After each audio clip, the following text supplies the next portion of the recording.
এখন বাজারে প্রচুর পরিমাণে টমেটো পাওয়া যাচ্ছে আর এই টমেটো কিন্তু অনেক লাল হয়ে থাকে। টমেটো সস কিন্তু আমরা বাসায় তৈরি করে নিতে পারি আর এই টমেটো সসটা কিন্তু অনেক স্বাস্থ্যকর হয়। যাই হোক, আসসালামু আলাইকুম, আমি আছি প্রিয়া আপনাদের সাথে। আজকে দেখাবো 5 কেজি টমেটো সস কিভাবে আপনারা বাসায় তৈরি করবেন। আমি এখানে প্রথমে 5 কেজি টমেটো খুব ভালোভাবে ধুয়ে পানি ঝরিয়ে তারপর কেটে নিয়েছি। তারপরে আমি টমেটোগুলো একটা পাতিলে দিয়ে দিয়েছিলাম, সামান্য পরিমাণ পানি দিয়েছিলাম আর এখানে আমি ডালচিনির স্টিক দিয়েছিলাম 2টোর মতন, তারপর আদা দিয়েছিলাম। আর এটা কিন্তু সিদ্ধ হওয়ার পর আমি ব্লেন্ড করে নিয়েছি। ব্লেন্ড করাটা আপনাদের সাথে আর শেয়ার করলাম না। তারপরে আমি এটা একটা স্ট্রেনারের সাহায্যে খুব ভালোভাবে ছেঁকে নিব।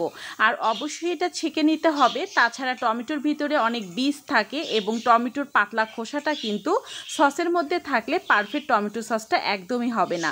তো এখানে আমি অল্প করে করে নিয়ে দেখতেই পাচ্ছেন এটা কিন্তু খুব ভালোভাবে সেঁকে নিতে হবে। যেহেতু 5 কেজি টমেটো সস করব, সেক্ষেত্রে একটু সময় দিতে হয়েছে।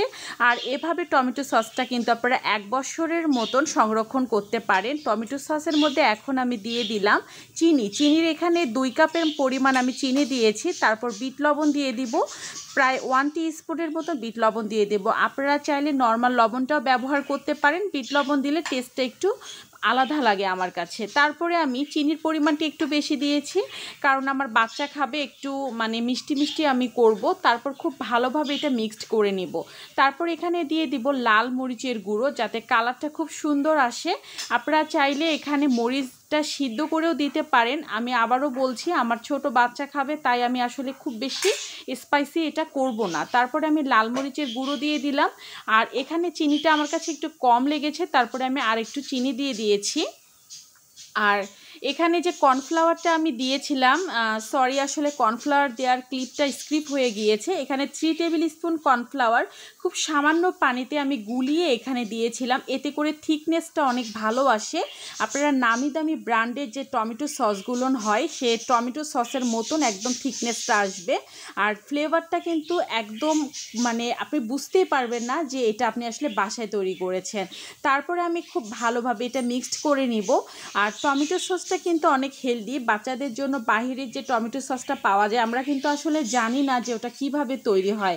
আর বাসায় যখন আমরা তৈরি করব, তখন কিন্তু খুব ভালো করে আমরা চেষ্টা করব হেলদি প্রসেসে তৈরি করার জন্য। এখন অনবরত এটা নেড়ে নিতে হবে। খুব বেশি আমি এটা ঠিক করব না বা খুব বেশি পাতলাও করব না। ভিডিওতে আপনারা কিন্তু অলমোস্ট দেখতে পারবেন যে এটা আসলে কেমন হয়।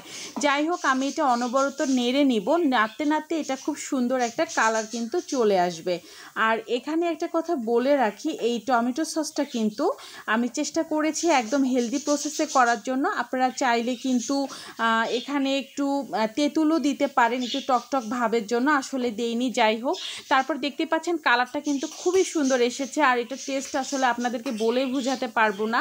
এখন যেহেতু বাজারে প্রচুর পরিমাণে টমেটো পাওয়া যাচ্ছে, তো এই টমেটো কিন্তু আপনারা সংরক্ষণ করতে পারেন এইভাবে সস করে। প্রায় 1 বছরের মতন আপনারা কিন্তু ফ্রিজে রেখে টমেটো সসটা খেতে পারেন।